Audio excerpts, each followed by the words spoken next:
اللہ کہتا ہے جب انہوں نے آپ کو کنویں میں ڈالا تو اللہ نے یوسف پر وحی کی، اے یوسف گھبرانا نہیں، میں آپ کے ساتھ ہوں، اور ایک وقت آئے گا کہ آپ اس واقعے کی خبر اپنے بھائیوں کو دو گے، اس واقعے کی خبر پوری دنیا کو دو گے، اور اس واقعے کی خبر سے سارے لوگ بے خبر ہوں گے، کسی کو کچھ نہیں معلوم ہوگا کہ آپ کہاں ہیں، لیکن ایک دن آئے گا کہ سارا ماجرا کھول دیا جائے گا۔ اللہ، اگر اللہ قرآن میں اس واقعے کو بیان نہ کرتا تو ہم کیا جان جاتے کہ یوسف کے ساتھ کیا ہوا تھا۔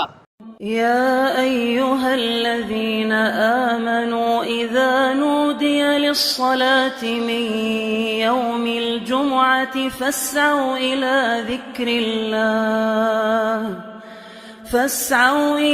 ذكر الله وذروا البيع ذلكم خير لكم إن كنتم تعلمون۔ وقال جل وعلا بسم الله الرحمن الرحيم إذ قال يوسف لأبيه يا أبت إني رأيت أحد عشر كوكبا والشمس والقمر رأيتهم لي ساجدين قال يا بني لا تقصص رؤياك على إخوتك فيكيدوا لك كيدا إن الشيطان للإنسان عدو مبين۔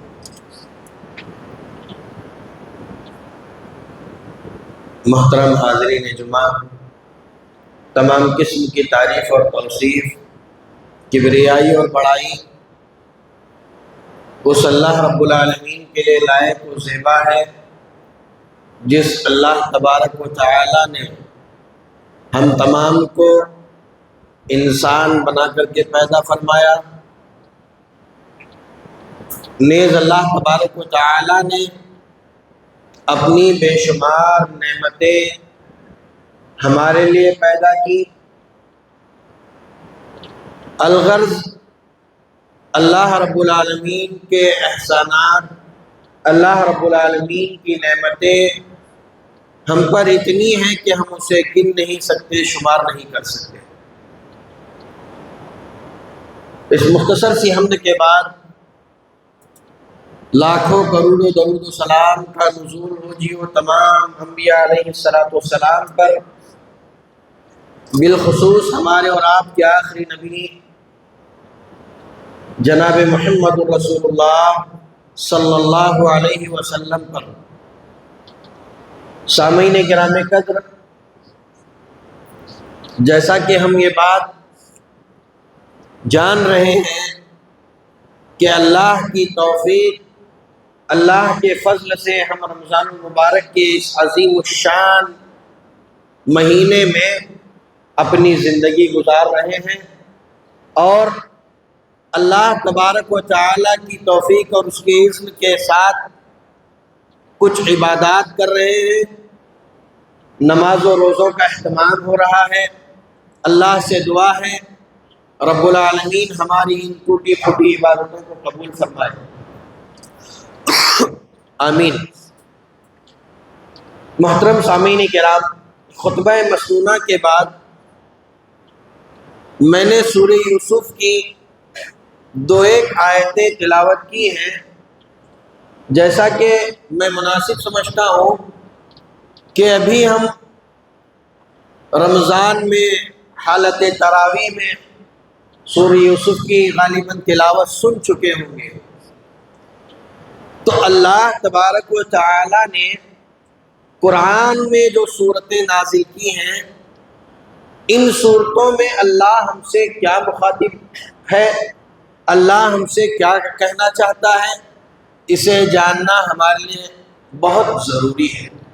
یقیناً قرآن ھدی للمتقین ہے، ھدی للناس ہے، لوگوں کی ہدایت کا بہترین سامان ہے، لیکن یہ ہدایت کس کے لیے ہے؟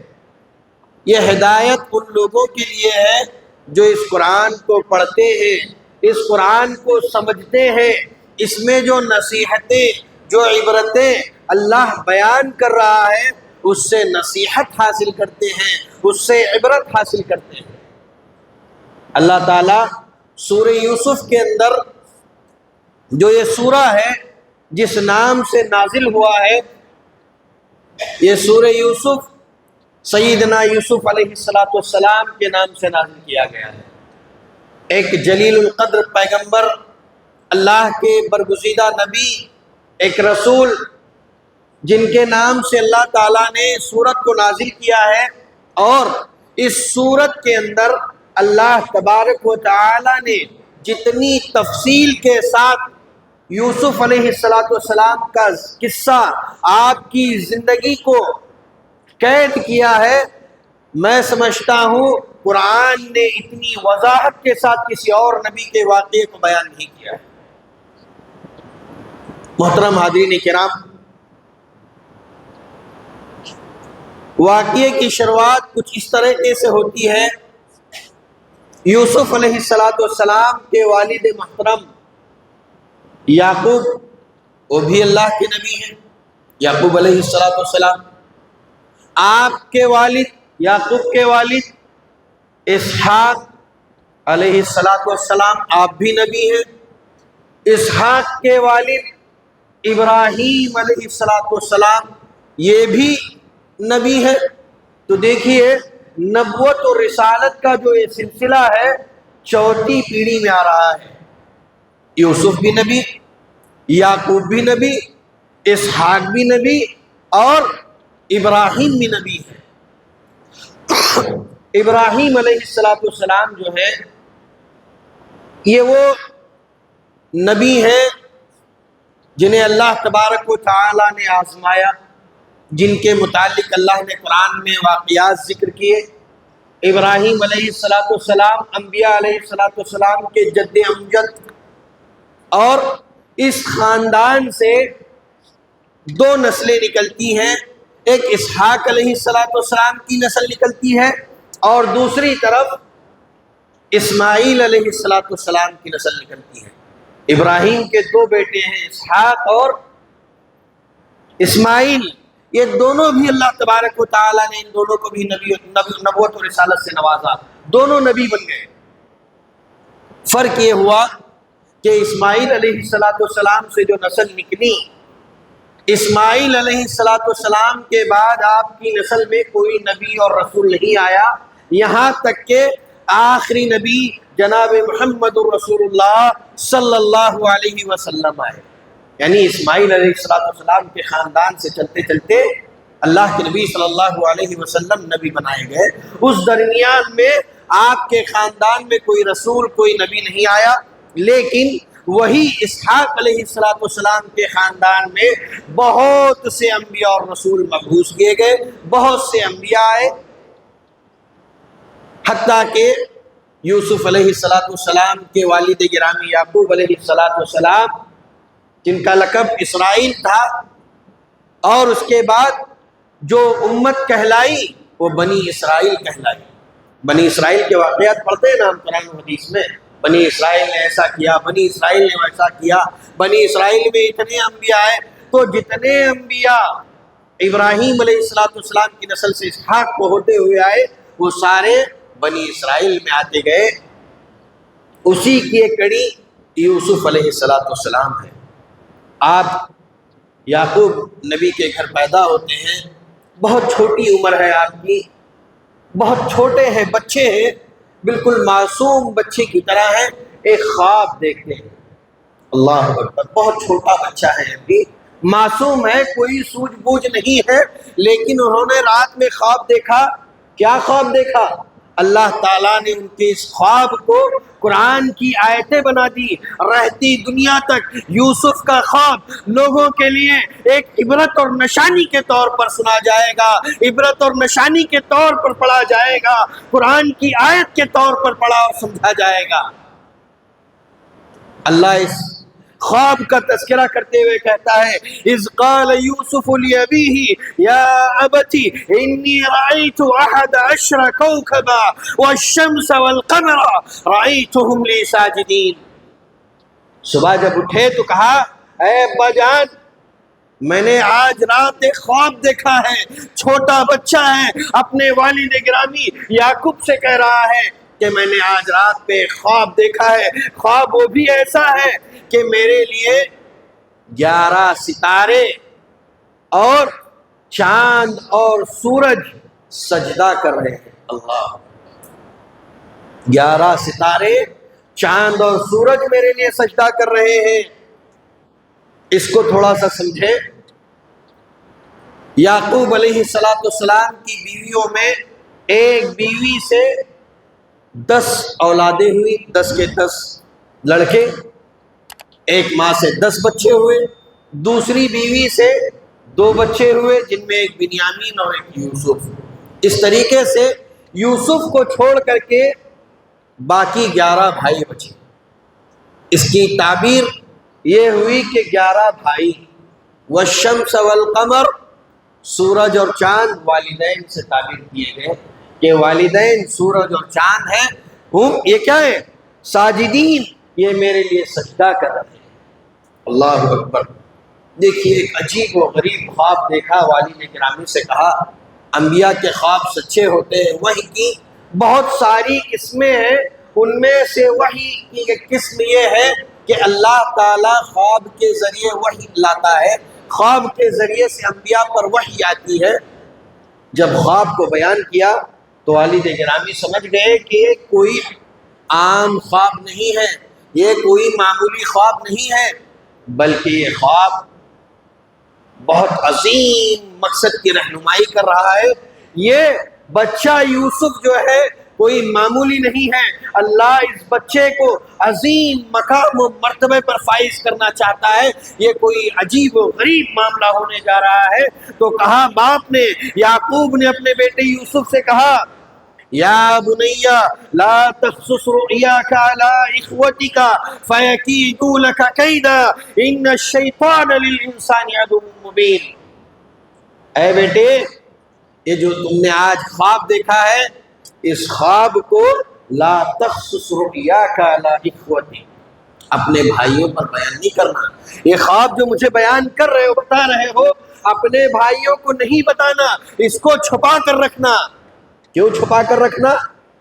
فَيَكِيدُوا لَكَ كَيْدًا، یہ تیرے لیے سازشیں کریں گے، یہ تیرے لیے ایسے کام کریں گے جس سے تجھے نقصان کھانا پڑے اور غلط حرکتیں تیرے ساتھ کریں گے. ان الشیطان للانسان عدو مبین، کیونکہ شیطان انسانوں کا کھلا ہوا دشمن ہے. اللہ، دیکھیے یعقوب نبی نے اپنے بیٹے سے کہا کہ اس خواب کو بیان نہیں کرنا. بیان کرو گے تو جو تمہارے سگے بھائی ہیں وہ تمہارے دشمن بن جائیں گے اور تمہارے خلاف کوششیں کریں گے، تمہارے خلاف سازشیں کریں گے. یہاں ایک باریک نکتہ میں بیان کرتا ہوا چلوں کہ جب کوئی بھائیوں میں دین کا کام کرتا ہے، اللہ کے لیے، اللہ کے کلمے کو سر بلند کرنے کے لیے کوششیں کرتا ہے، قرآن و حدیث کی تعلیمات کو عام کرتا ہے، تو شیطان اس کا دشمن بن جاتا ہے. یہاں تک کہ سگا بھائی بھی اس کا دشمن بن کر کے شیطان کا رویہ اختیار کرتا ہے. یہ ہوتا ہے. آج معاشرے میں اس کی بے شمار مثالیں ہمیں ملیں گی کہ شیطان بن کر کے سگے بھائی قرآن و حدیث کے کاموں کو روک رہے ہیں. سگے بھائی بھائی میں انتشار ہے، اختلاف ہے نا. اور امت مسلمہ سب کیا ہے؟ بھائی بھائی ہے.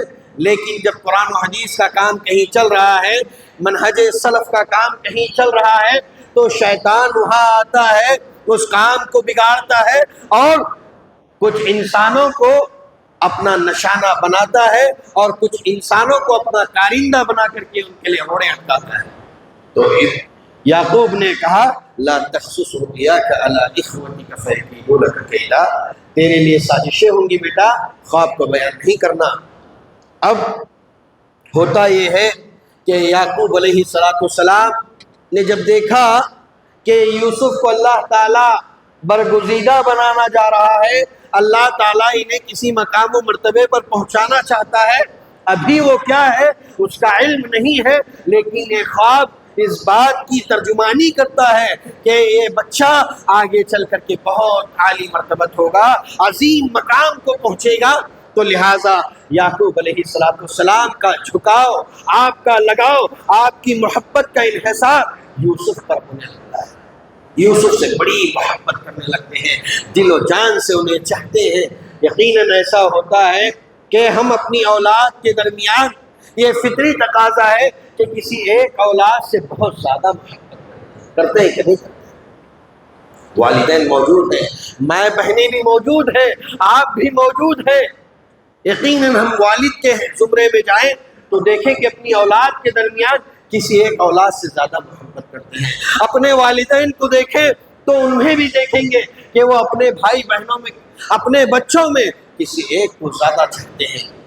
تو یقیناً یعقوب علیہ السلام کی یہ چاہت، یعقوب کی یہ محبت یوسف علیہ السلام کے لیے آزمائش بن جاتی ہے، آزمائش ہوتی ہے۔ یہ تو انبیاء کے واقعات ہیں، ہمیں اس میں نصیحت لینی ہے کہ ہم اپنی اولاد کے درمیان انصاف کریں، محبت کریں، لیکن کسی ایک سے فطری محبت ہے تو اس کا اظہار دوسری اولاد کے سامنے نہ کرے، ورنہ شیطان اس محبت کا غلط استعمال کر سکتا ہے اور غلط فائدہ اٹھا کر کے بھائی بھائیوں میں، بھائی بہنوں میں، اولاد کے درمیان اختلاف و انتشار کو پیدا کر سکتا ہے۔ تو ہوا یہی جیسا کہ قرآن نے کہا لَقَدْ كَانَ فِي يُوسُفَ وَإِخْوَتِهِ آيَةٌ لِلسَّائِلِينَ، یوسف اور ان کے بھائیوں کے جو قصہ بیان کیا جا رہا ہے، اس قصے میں نصیحت حاصل کرنے والوں کے لیے بہت سی عبرتیں ہیں، بہت سی نشانیاں ہیں۔ اب جب یوسف کے بھائیوں نے دیکھا کہ ہمارے والد کا لگاؤ جھکاؤ یوسف پر بڑھتا ہی جا رہا ہے، تو کیسے اس کو روکا جائے، کیا کیا جائے، بڑا لمبا واقعہ بنتا ہے۔ اس کے بعد ان بھائیوں نے سوچا کہ اس محبت کا ہم کچھ حصہ اگر چاہتے ہیں تو یوسف کو اپنے راستے سے ہٹانا ہوگا۔ سگے بھائی کیا کہہ رہے ہیں کہ یوسف کو اپنے راستے سے ہٹانا ہوگا، تبھی ہم اپنے باپ کی محبت اپنی طرف لا سکتے ہیں۔ لہٰذا سازشیں رچنے شروع کر دی، کوششیں کرنے لگے اور کہا اقتلوا یوسف او اطرحوه ارضا یخل لکم وجہ ابیکم وتکونوا من بعدہ قوما صالحین۔ یوسف کو یا تو قتل کرو یا تو کسی ایسے بیابان راستے میں یا کسی زمین میں چھوڑ آؤ جہاں سے یوسف لوٹ کر کے آئے، یا تو قتل کرو یا تو دور لے جا کر کے چھوڑ دو، اور اس کے بعد کیا ہوگا؟ قوما صالحین، ہم اپنے باپ کے لیے نیک بن جائیں گے، ہمارے باپ ہماری طرف متوجہ ہوں گے۔ اللہ اکبر۔ یہ سازشیں رچنے لگے، اور سازشیں رچنے کے بعد ایک دن انہوں نے طے کیا کہ اپنے والد یعقوب کے پاس جائیں اور اسے کہیں کہ ہم اپنے بھائی کو لے کر کے کھیل کود کے لیے جانا چاہتے ہیں، لہٰذا آپ انہیں ہمارے ساتھ بھیج دیں، ہم انہیں لے کر کے وہاں کھیل کود کریں گے اور شام ہوتے ہی واپس آئیں گے۔ اور ارادہ کیا تھا کہ یوسف کو لے جا کر کے قتل کر دیا جائے یا انہیں کہیں دور جگہ میں چھوڑ آیا جائے۔ آخر کار یہ طے پاتا ہے کہ یوسف کو لے جا کر کے کسی کنویں میں پھینک دیں گے، جب کوئی قافلہ وہاں سے گزرے گا تو یوسف کو کنویں سے نکال لے گا اور لے جا کر کے غلام بنا کر کے کسی جگہ بھیج دے گا، یا ایسے یوسف سے ہم چھٹکارا پائیں گے۔ قال قائل منهم لا تقتلوا يوسف والقوه في غيابة الجب، انہیں ایک کنویں میں پھینک دیا جائے، لہٰذا انہوں نے لے جا کر کے یوسف کو ایک کنویں میں پھینکا۔ دیکھیے ایک طرف اللہ تعالیٰ یوسف کو مقام و مرتبہ عطا کرنا چاہ رہا ہے، ایک طرف اللہ کی بلندیاں ہیں، تو شیطان کی دوسری طرف سازشیں ہیں، دوسری طرف شیطان اپنی سازشیں رچ رہا ہے، ہیلے بہانے کر رہا ہے اور یوسف کو نقصان پہنچانے جا رہا ہے۔ لے جا کر کے بھائیوں نے کنویں میں پھینک دیا۔ یوسف کو یعقوب کے پاس آئے، کہا ہم لے جانا چاہتے ہیں۔ یعقوب نے کہا کہیں ایسا نہ ہو کہ تم میرے اس بچے کو لے جاؤ اور کھیل کود میں مشغول ہو جاؤ اور بھیڑیا آ کر کے یوسف کو کھا نہ جائے۔ تو انہوں نے کہا ابا جان ہم تو قوی ہیں، طاقتور ہیں، بھیڑیا ہم سے اپنے بھائی کو کیسے لے جا سکتا ہے؟ آپ مطمئن رہیں، ہم اپنے بھائی کی حفاظت کے لیے قادر ہیں۔